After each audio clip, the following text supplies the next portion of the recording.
Senhor presidente, senhoras e senhores parlamentares, eu quero iniciar meu pronunciamento com a notícia mais importante da tarde, já que o afastamento da presidente da República se dará na madrugada de quinta-feira.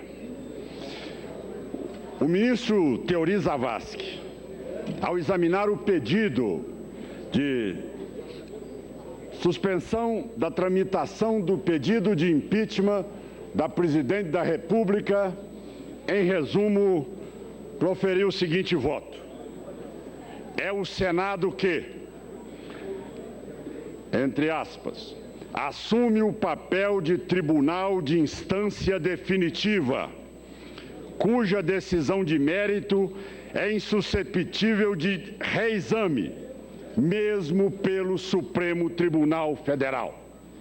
Ou seja, é o cala-boca definitivo. É exatamente uma decisão dizendo claramente ao advogado-geral da União: basta. São várias vezes em que o Supremo foi provocado e a resposta é a mesma. E agora, com a decisão final do ministro Teori, deixa claro o quanto o processo de impeachment da presidente da República está correndo dentro das normas pré-estabelecidas pela legislação. Mas eu quero, senhor presidente, parabenizar também a toda a população brasileira. Foram eles, indiscutivelmente, que nesse novo modelo de exercer cidadania com a interlocução direta com os movimentos sociais, as redes sociais, e com isso produziu isto que hoje chega ao Congresso Nacional. O Congresso foi provocado pelos cidadãos para poder se pronunciar diante de tanto desmando instalado nesses últimos anos. Mas eu não posso deixar também de enaltecer a figura do senador Raimundo Lira, que teve muita habilidade, competência e espírito democrático e conciliador quando esteve à frente da comissão até chegarmos aqui com o relatório. O senador Anastasia, que produziu indiscutivelmente uma peça que será referência em todos os processos que poderão vir pelo conhecimento jurídico, pelo conteúdo e pela sua capacidade, o que mostrou claramente os indícios de materialidade, como também de autoria da presidente da República. Senhor presidente, quero também saudar o presidente Renan Calheiros, que numa decisão coerente com a posição e a liturgia do cargo que assume, rapidamente afastou o ofício encaminhado pelo presidente da Câmara, o presidente de plantão da Câmara, que desrespeitou o princípio primeiro que Vossa Excelência baseou o seu parecer, que é da colegialidade. Mas eu passo agora a trazer aqui rapidamente os pontos muito bem levantados pelo senador Anastasia na comissão, pontos esses que deixam claro, primeiro, em relação às pedaladas, o que nós podemos mostrar com toda tranquilidade são verdadeiros atrasos sistemáticos e reiterados da presidente da República. O que é, na verdade, uma pedalada? A pedalada não é nada mais, senhor presidente, do que pagar com um único dinheiro duas dívidas. Para o povo entender, R$10 pagando uma dívida de R$20. É isso que realmente o governo patrocinou nessa reta de 2014, para aí sim poder atingir a sua reeleição, e 2015 continuou aplicando o mesmo descumprimento à Lei de Responsabilidade Fiscal no seu artigo 36. Mas nós temos também, senhor presidente, algo que é provocativo ao Congresso Nacional, praticado pela presidente da República, chamado os decretos.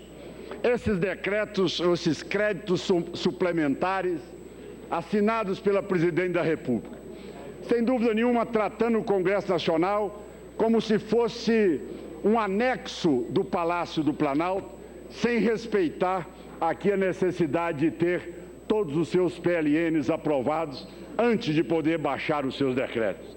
Veja o quanto o governo brinca com o orçamento, desrespeita a opinião pública e o Congresso Nacional. Veja os senhores como é que um governo que se exige um mínimo de organização, de respeito à opinião pública, aprova a sua peça que foi aqui encaminhada. Inicialmente, projetando um superávit de 86 bilhões de reais e chegando no final de 2015 com um déficit de 118,9 bilhões de reais.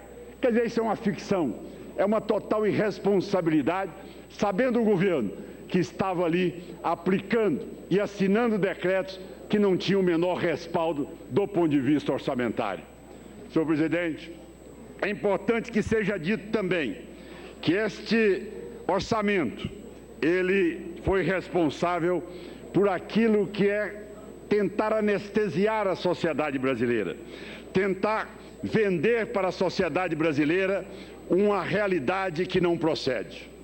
Mas é muito comum que, meus caros colegas, que a base do governo venha aqui para o Senado Federal dizer, olha, umas pedaladas do crédito rural, apenas uns decretos que foram assinados, e no mais isso é inaceitável, porque isso é muito drástico para que realmente a Presidente da República possa responder por isso. Nós vamos mostrar aqui o verdadeiro golpe praticado pelo governo do PT, iniciado pelo presidente Lula e continuado pela presidente Dilma. O verdadeiro golpe é exatamente o desemprego. Quando alguns senadores do PT dizem, olha, o próximo governo vai tirar direitos trabalhistas.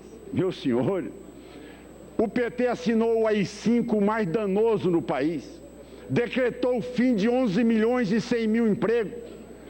Veja bem, que direito maior tem um cidadão que não seu direito ao emprego?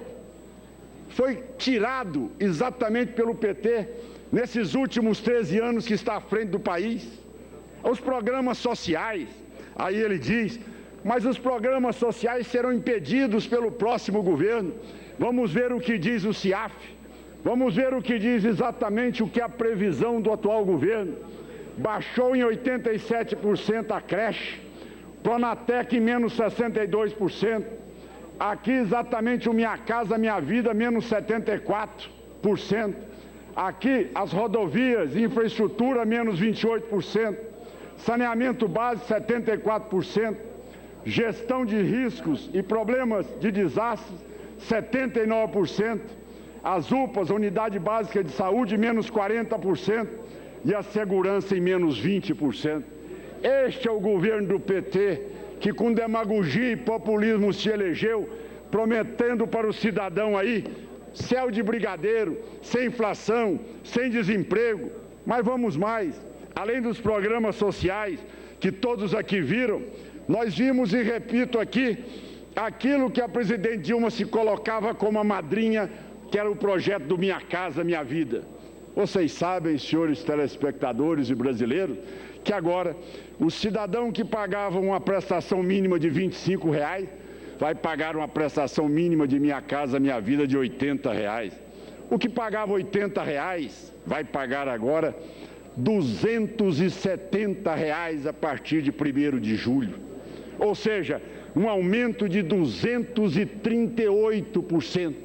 Então eu pergunto aos brasileiros, quem é que está dilapidando o país, destruindo os programas sociais, inviabilizando o emprego, tirando o direito principal do cidadão que é de não ser submisso à vontade do governo, tutelado por programas sociais, mas ter a sua independência do emprego e do seu próprio salário? É o próprio PT. Esta é a herança do PT em 13 anos à frente do governo. Mas vamos dizer mais, o governo também na campanha prometia a conta de luz elétrica. Olha aí, nós teremos uma conta de energia que será menor, menos 29% para todos os brasileiros. O que tem o brasileiro hoje?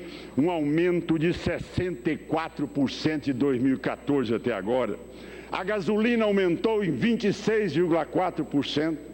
Nós tivemos também 116% de aumento daquilo que nós chamamos recuperação judicial, ou seja, a pré-falência das empresas brasileiras.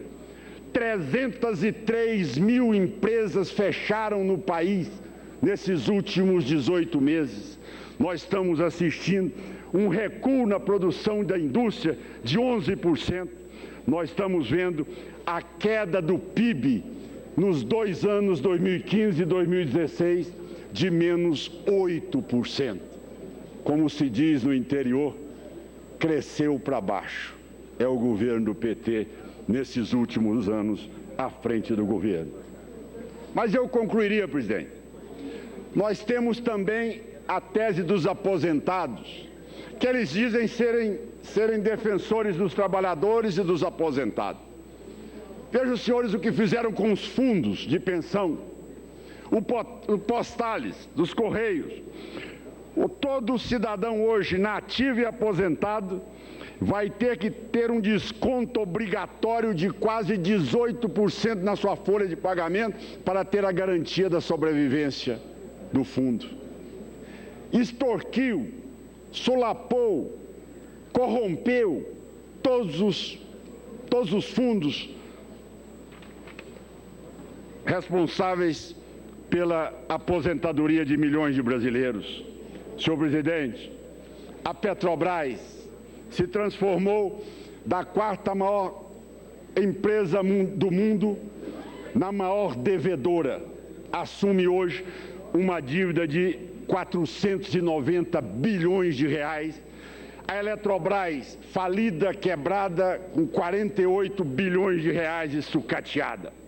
E para terminar, senhor presidente, o que nós estamos fazendo hoje, nesta tarde e a madrugada, é exatamente interromper esse ciclo danoso, esse ciclo que começou a deterioração do processo populista, demagógico, bolivariano. O que esse Congresso está fazendo, o que a população brasileira fez, foi nos alertar, foi sair num primeiro momento dizendo em alto e bom som: não vamos deixar que aconteça com o Brasil o que está acontecendo com a Venezuela.